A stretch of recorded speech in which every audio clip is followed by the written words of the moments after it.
দাদা, হুম। একটা কথা জিজ্ঞেস করবো। তোর সাথে যাবো? হ্যাঁ বল। আচ্ছা চল, হ্যাঁ ঠিক আছে বল। আপনার কোনো গার্লফ্রেন্ড আছে? হুম, আছে তো, কেন? সত্যি আপনার গার্লফ্রেন্ড আছে? হ্যাঁ হ্যাঁ, এই ঢাকায় থাকে, অনার্স পড়ে। ও, ভালো। তিথি,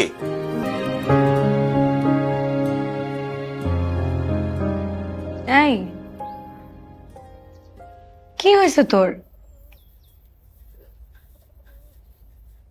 তিথি, কেউ কিছু বলছে? তাহলে হৃদয় ভাইয়ের গার্লফ্রেন্ড আছে।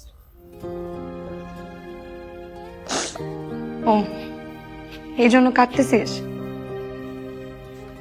আমি জানি সে মিথ্যা বলেনি। তোকে কেন জিজ্ঞেস করতে গেছিস এসব? এমনি। এমনিতে কেউ এসব জিজ্ঞেস করে? তো বয়স কত? 16। আর হৃদয় তোর থেকে কত বড় জানিস? তুই মাত্র ক্লাস 10-এ পড়িস। তো কি হয়েছে? তো অনেক কিছু হয়েছে। দেখি এদিকে আয়। শোন, জীবনটা তো নাটক সিনেমা না। 2 দিন 2টা কথা বললে কি প্রেম হয়ে যায়? হুম?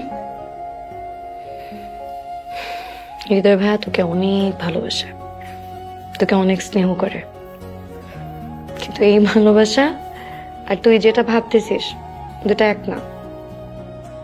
এই বয়সে ফিলিংস একটু আসতেই পারে, কিন্তু সব ফিলিংস ধরে রাখতে নেই। কিছু জিনিস সময়ের সাথে সাথে ছেড়ে দিতে হয়। আমার অনেক কষ্ট হচ্ছে। জানি, কিন্তু সময়ের সাথে সাথে সব ঠিক হয়ে যাবে। দেখবি এই কষ্ট একদিন থাকবে না।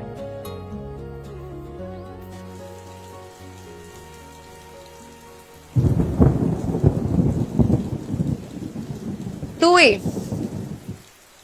থেকে এসব বললি কেন? কি বলছিস? যে তোর গার্লফ্রেন্ড আছে। আরে ভাই, মেয়েটা একটা ফ্যান্টাসির মধ্যে ছিল, কি দরকার ছিল এসব বলার? প্র্যাকটিক্যালি সব ফ্যান্টাসি ভালো না। একটা বাচ্চা মেয়ে হৃদয়। হ্যাঁ, এবং এই বয়সের ইমোশন গুলাই না সবচেয়ে বেশি ডেঞ্জারাস হয়। নাটক বন্ধ কর। এমন ভাই বলতেছিস মনে হয় ও তোকে বিয়ে করে ফেলবে। আরে বাবা, আমি কি সেটা বলছি? তাহলে দেখ, কিছু কিছু ফ্যান্টাসি না মানুষকে এমন জায়গায় নিয়ে যায় যে জায়গা থেকে বের হওয়াটা টাফ হয়। এখন সবাই তো তোর মতন এত হিসাব করে ফিলিংস হ্যান্ডেল করে। আমি হিসাব করি না তিতলি, আমি বাস্তবতা বুঝি। তুই বুঝিস সবকিছু? মানে মানে মানুষের ফিলিংস, মানুষের কষ্ট, মানুষের ইমোশন, তুই সব বুঝিস?